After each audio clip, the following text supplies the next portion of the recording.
que t'il·lumini l'eterna llum.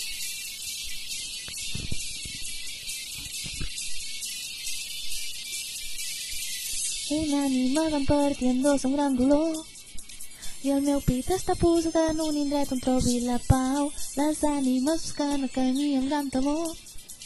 Una resposta hi ha d'haver. Les ombres que poden saber mil bocins es va tornar i el destí es va complicar. Qui pogués sentir al meu cor la decepció s'ha de ser molt fort i endavant sense cap por de fracassar. Doncs el nostre triomf ja és molt pròxim. El nostre destí és batallar i triomfar, però entregant-nos sempre al màxim, posant ja tots els nostres somnis en unió, i així es convertiran en un sol ser. I quan arribi a ser la pròxima fusió, el que vindrà serà positiu. Trobarem